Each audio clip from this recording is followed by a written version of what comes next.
सूरज गुरूब हो चुका था और स्कूल की दीवारों में अजीब व गरीब आवाजें सुनाई दे रही थीं। लाइब्रेरी की खिड़कियां खुद ब खुद खिल रही थीं। क्लास रूम में रखी चाक खुद ही बोर्ड पर कुछ लिख रही थी और कहीं कहीं हल्की सी हंसी सुनाई देती थी। बच्चे हैरान थे कि आखिर ये सब हो क्या रहा है। सलीम, फातिमा, अली और ज़ैनब इस स्कूल के ज़हीन तलबा में शुमार होते थे। वो हमेशा कुछ नया सीखने और हैरत अंगेज चीज़ों की तलाश में रहते थे। जब स्कूल में ये सारे वाक़यात होने लगे तो बाकी सब बच्चे डर गए, मगर ये चारों बेहद मुतजस्सिस हो गए। ये कैसे मुमकिन है कि चीज़ें खुद ब खुद हरकत कर रही हैं? सलीम ने सोचा, कहीं ये कोई भूत तो नहीं। लेकिन फातिमा ने कहा, नहीं, भूत कहाँ से आएंगे, ये कुछ और है।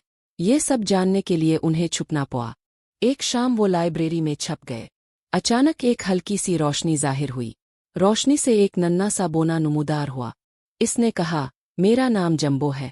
ये स्कूल आम स्कूल नहीं है। इसके नीचे एक पोशीदा दरवाज़ा है जो इल्म की दुनिया की तरफ जाता है। बच्चों ने हैरत से जंबो की बात सुनी। जंबो ने कहा, लेकिन वहाँ सिर्फ वही जा सकते हैं जो इल्म को भलाई के लिए इस्तेमाल करने का वदा करे। बच्चों ने जोश से सर हिलाया और वदा कर लिया। अगले दिन जंबो उन्हें स्कूल के पुराने तहखाने में ले गया।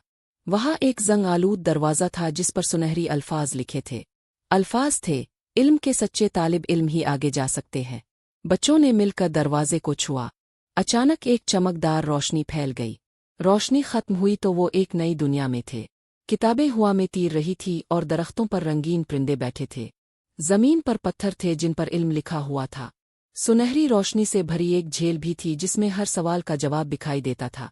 फातिमा ने हैरानी से कहा, ये जगह जादुई है।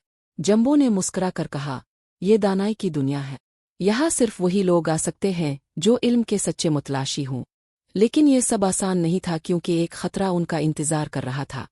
जंबो ने बताया कि एक पुराना जादूगर काबिज होने की कोशिश कर रहा है। इसका नाम जलसिया था।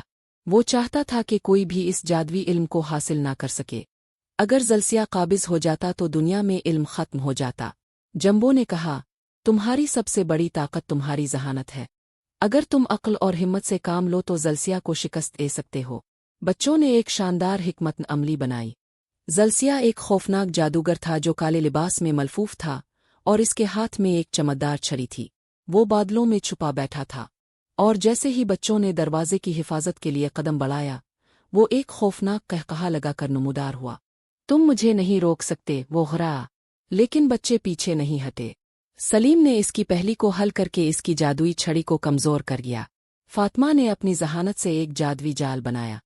अली ने सूरत से हरकत करते हुए जलसिया को उलझा दिया और ज़ैनब ने जादुई दरवाजे के अल्फाज को बुलंद आवाज में पढ़ा जिससे दरवाज़ा रोशनी से चमक उठा। जलसिया चीखा और एक जोरदार धमाके के साथ गायब हो गया। जलसिया के खत्म होते ही जादुई दुनिया दोबारा पुरअमन हो गई। जंबो ने बच्चों की बहादुरी को सराहा और कहा, अब तुम सब इस इल्म के मुहाफिज हो।